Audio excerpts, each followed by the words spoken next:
ओम नमः शिवाय। हर हर महादेव। जैसा कि आप सभी लोग जानते हैं कि 21 जून 2026 यानी रविवार को पड़ रही है ज्येष्ठ मास की शुक्ल पक्ष सप्तमी तिथि। और दोस्तों यह वह तिथि है जो ज्येष्ठ मास में पड़ने वाली सबसे बड़ी तिथि है, क्योंकि यह रविवार के दिन पड़ रही है और इसका बहुत ही बड़ा और विशेष महत्व होता है। पूज्य गुरु जी ने कहा है कि अगर कभी भी मौका लग जाए और ज्येष्ठ मास की सप्तमी तिथि रविवार को पड़ जाए तो आप लोगों को 7 चावल के दाने वाला उपाय तो अवश्य ही करना चाहिए। इन दोनों का संयोग बहुत कम आता है। और इसी के साथ मैं गुरु जी ने अपनी शिव पुराण कथा में बताया है कि इस दिन आपको 7 चावल के दाने वाला उपाय तो आपको अवश्य ही करना चाहिए, क्योंकि ऐसा दिन पूरे साल में सिर्फ एक ही बार आता है। और दोस्तों आप सभी लोग जानते हो कि रविवार सप्तमी तिथि का अगर सबसे बड़ा कोई उपाय है तो 7 चावल के दाने वाला उपाय है। तो इस रविवार सप्तमी तिथि के दिन आप लोगों को इस 7 चावल के दाने वाला उपाय को जरूर करना है। बहुत सारे लोग होंगे जिन लोगों ने इस उपाय को ना किया हो, मतलब पूरा महीना निकल गया, उन्होंने किसी भी दिन इस 7 चावल के दाने वाला उपाय को ना किया हो। पर दोस्तों आपके पास एक आखिरी मौका बचा हुआ है जो कि 21 जून के दिन है। तो इस दिन आप लोगों को इस वाले उपाय को जरूर कर लेना है। भले ही आपने पूरे महीने भर इस उपाय को ना किया हो, पर अगर आपने इस ज्येष्ठ मास के रविवार सप्तमी तिथि के दिन अगर इस वाले उपाय को कर लिया तो आपको इस उपाय को करने का वो फल मिलेगा जिसकी आपने कभी कल्पना भी नहीं करी होगी।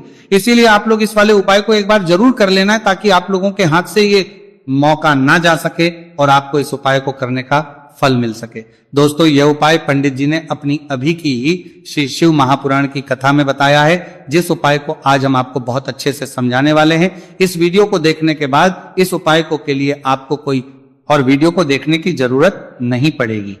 तो चलिए दोस्तों उपाय को शुरू करते हैं।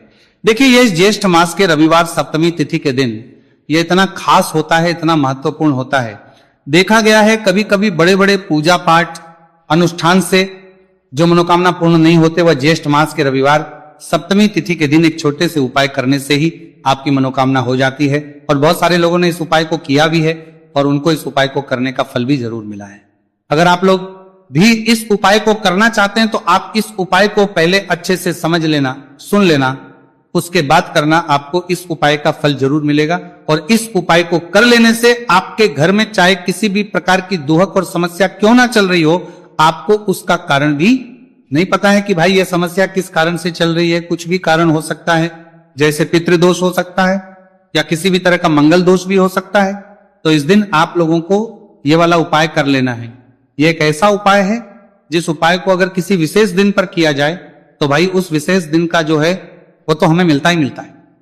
पर हमने उस दिन पर इस उपाय को किया है तो हमें उससे भी बड़ा फल मिलता है, और फल बहुत जल्दी मिलता है, क्योंकि आप इस उपाय को बहुत ही बड़े और विशेष दिन पर कर रहे हो। तो अब उपाय के बारे में बात करते हैं, लेकिन उससे पहले आप लोगों को यह जानना आवश्यक है कि आखिर यह उपाय किस समय करना है, किसको करना है और कैसे करना है।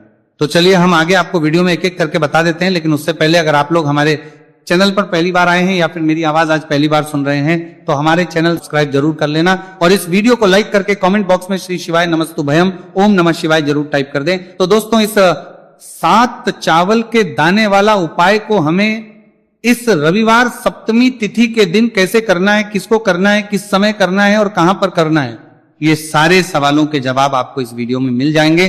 और जो ये वीडियो देखेगा भाई उसको 7 चावल के दाने वाला उपाय जरूर करना चाहिए, क्योंकि इस दिन एक चावल के दाने का भी बहुत ही बड़ा और विशेष महत्व होता है। और जब बात आ जाए 7 चावल के दाने वाला उपाय की तो ये सोने पर सुहागा वाली बात हो जाती है, और ये एक बहुत ही बड़ा उपाय हो जाता है इस रविवार सप्तमी तिथि का। तो अब दोस्तों इस 7 चावल के दाने वाला उपाय को आखिर करना किसको है, सबसे पहले हम लोग वो बात जान लेते हैं। तो देखो घर की जो बड़ी माताएं बहनें होती हैं, उन माताओं बहनों में से कोई भी एक बड़ी माता बहन इस वाले उपाय को कर सकती है। और दोस्तों अगर आप चाहें तो अपने घर में से सभी सदस्यों को भी इस उपाय को करवा सकते हैं। अगर किसी व्यक्ति की खुद की कोई मनोकामना है, खुद की कोई दुख और परेशानी है जो कि वो अपने लिए ही करना चाहता है इस वाले उपाय को, तो वह खुद अपने लिए भी कर सकता है। बाकी अगर कोई घर में से ऐसा है जो कि अपने पूरे घर परिवार की सुख और शांति के लिए ये वाला उपाय करना चाहता है तो भाई वह भी कर सकता है, उसमें भी कोई दिक्कत वाली बात नहीं है। कहने का मतलब यह है कि इस उपाय को हर एक सदस्य भी कर सकता है, और पूरे घर परिवार के लिए घर की बड़ी माताओं बहनों में से कोई एक माता बहन भी कर सकती है। माताएं बहनें अगर घर में उपस्थित ना हो या वो ये वाला उपाय ना कर पा रही हो तो फिर घर का कोई बड़ा सदस्य भी इस 7 चावल के दाने वाला उपाय को कर सकता है, चाहे फिर वह पुरुष ही क्यों ना हो, उसमें कोई भी दिक्कत वाली बात नहीं है। अब दोस्तों जो अगला प्रश्न निकल कर आता है वो ये आता है इस उपाय को लेकर के, आखिर इस उपाय को हमें किस समय करना है, सुबह के समय करना है कि शाम के समय करना है। तो देखो, इस वाले उपाय को आप लोग सुबह के समय भी कर सकते हो और शाम के समय प्रदोष काल में भी कर सकते हो। अब अगर आप पूछो कि भाई साहब सबसे उत्तम समय कौन सा रहेगा इस 7 चावल के दाने वाला उपाय को करने का, तो हम आपसे बस यही कहेंगे कि इस उपाय को आप सुबह के समय करेंगे तो ज्यादा बेहतर होगा।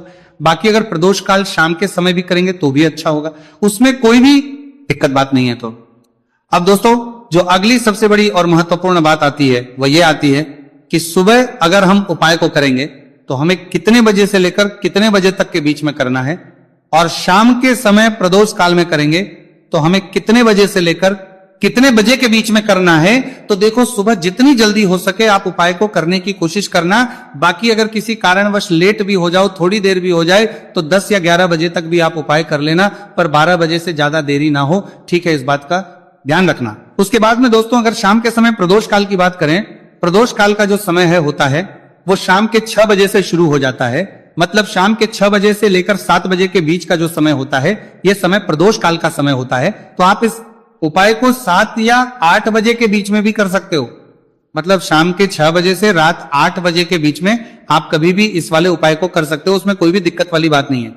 देखिए दोस्तों, एक एक करते हुए हम उपायों को समझेंगे। सबसे पहला उपाय बहुत ही आसान सा उपाय है।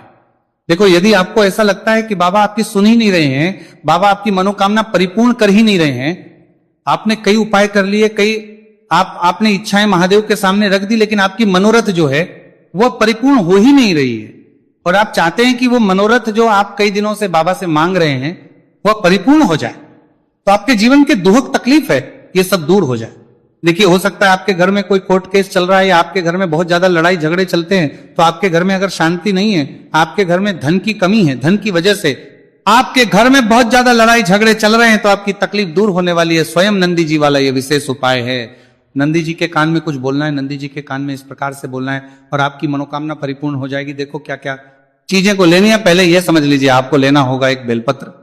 बेलपत्र 3 पत्ती होनी चाहिए, कहीं से भी खंडित नहीं होना चाहिए, ठीक है। बेलपत्र के साथ में आपको लेना है पीला चंदन, मात्र एक बूंद, छोटी सी टिकी आपको लगानी है बेलपत्र में, इसीलिए थोड़ा सा ही पीला चंदन आपको लेना है और इस पीले चंदन के अंदर थोड़ा सा जल मिला देना है ताकि गीला हो जाएगा, पेस्ट के रूप में तैयार हो जाएगा। आगे इतनी बात समझ में। अब आप क्या करना है, आपको साथ में लेना है 7 चावल के दाने। महादेव आप आपका साथ देने वाले हैं इन 7 चावल के धनों से। अब आपको क्या करना है, भगवान शिव के मंदिर में आपको जाना है। नंदी जी बैठे हैं, नंदी जी के पास में, मतलब जो पैर उठा हुआ रहता है ना नंदी जी का, उस साइड आपको, सीधे साइड आपको बैठना है। इस यहां पर जैसे ही बैठोगे, यहां पर आपको बेलपत्र लेना है और बेलपत्र की जो ये बीच की जो डंडी है, यहां पर आप मात्र पीले चंदन की एक बिंदी लगा देनी है। पीले चंदन की बिंदी लगा दी। अब ये जो ऊपर वाली जो पत्ती है, यहां पर एक एक करते हुए 7 चावल आपको रखना है, ठीक है। 7 चावल आपने ऊपर वाली पत्ती पर रख दिए, या देखो एक प्लेट ले जाना, तो प्लेट के ऊपर आप बेलपत्र रख देना, फिर टिकी लगा देना, फिर उसके बाद आप ये 7 चावल के दाने रख देना, ठीक है। अब आपको क्या करना है, जहां पर आप नंदी जी के वहां पर बैठे हो, तो नंदी के कान में